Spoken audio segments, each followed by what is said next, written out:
किसान साथियों नमस्कार, स्वागत है आपका हमारे YouTube channel agriculture point number 1 में। किसान साथियों, आज हम बात करेंगे फूल गोभी की खेती के बारे में कि अगेती फूल गोभी की खेती हमें कब करनी चाहिए और इसके लिए हमें कौन कौन सी सावधानी बरतनी चाहिए। फूल गोभी भारत की प्रमुख सब्जियों में से एक है जिससे किसान भाई अच्छा उत्पादन कर बेहतर मुनाफा कमाते हैं। किसान साथियों, अगेती फूल गोभी की खेती जुलाई अगस्त में होती है। इस समय पर यह खेती करने से यह अक्टूबर तक तैयार हो जाएगी।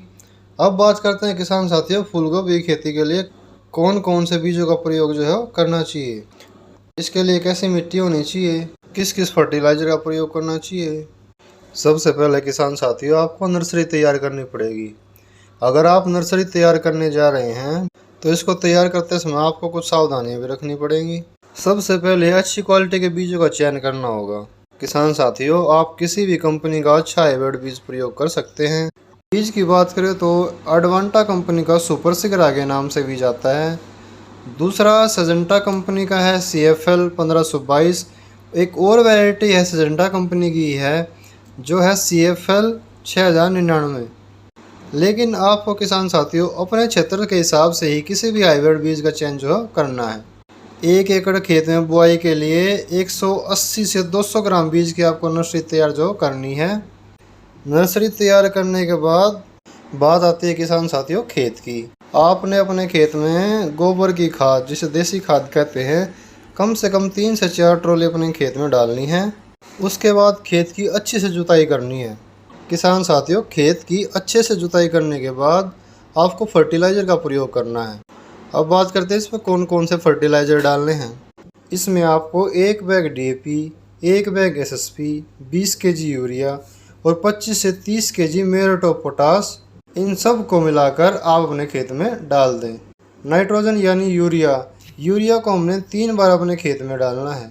पहला रोपाई के समय, दूसरा 15 दिन बाद, तीसरा किसान साथियों जब आपकी फसल 40 से 45 दिन की हो।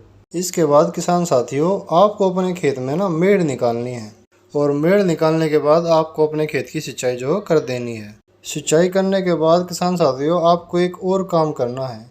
अपनी फूल गोभी की फसल को खरपतवारों से बचाने के लिए आपको एक हर्बिसाइड का छिड़काव करना है।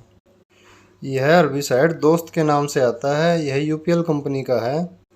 अगर इसके टेक्निकल की बात करें तो किसान साथियों इसमें पेंडिमेथलिन 30% होता है। आप इसका छिड़काव 1 लीटर प्रति एकड़ के हिसाब से कर दें।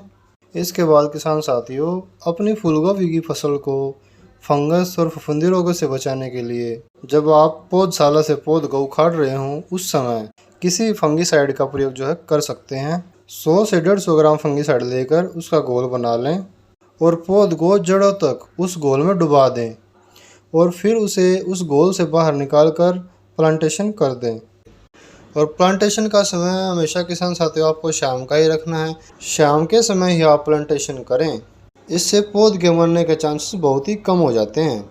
अब बात करते हैं किसान साथियों मेड़ की दूरी के बारे में कि हमें एक मेड़ से दूसरे मेड़ की दूरी या एक पंक्ति से दूसरी पंक्ति की दूरी कितनी रखनी है और पौधे से पौधे की दूरी कितनी रखनी है। यह अलग अलग वैरायटी के हिसाब से दूरी रखनी होती है। किसान साथियों इन हाइब्रिड वैरायटी की बात करें तो एक पंक्ति से दूसरी पंक्ति की दूरी आपको 45 सेंटीमीटर रखनी होगी, लगभग 1.5 फीट होती है। और पौधे से पौधे की दूरी 35 से 40 सेंटीमीटर रखनी है। फूल गोभी की पौध की रोपाई के बाद किसान साथियों आपको बहुत सी सावधानियां बरतनी हैं क्योंकि यह बारिश का समय है, इसलिए खेत में जल निकासी की उचित व्यवस्था होनी चाहिए। अगेती फूल गोभी की खेती के लिए मिट्टी का pH 5.5 से 6.8 के बीच होना बहुत ही ज़रूरी है। इस फसल के लिए अगर मिट्टी की बात करें तो बलुई दोमट मिट्टी भूमि अच्छी रहती है। सामान्य तौर पर अगर किसान साथियों सिंचाई की बात करें तो अगर खेत में नमी नहीं है तो 10 से 15 दिन के अंतराल पर आप सुबह शाम सिंचाई कर सकते हैं। इस फसल की किसान साथियों जैसे जैसे फसल बड़ी होगी वह जानकारी भी आपको देते रहेंगे। इस प्रकार किसान साथियों आप भी अपनी फूल गोभी की अगेती खेती कर अच्छा मुनाफा कमा सकते हैं। आपको यह हमारी जानकारी कैसी लगी हमें ज़रूर बताएं। अगर वीडियो पसंद आया तो वीडियो को लाइक कीजिए, चैनल को सब्सक्राइब कीजिए और बेल आइकन प्रेस कर लीजिए, जिससे खेतीबाड़ी की सही और सटीक जानकारी आपको समय समय पर मिलती रहे। नमस्कार। इस वीडियो को लाइक करें, हमारे चैनल को सब्सक्राइब कर बेल आइकन जरूर प्रेस करें।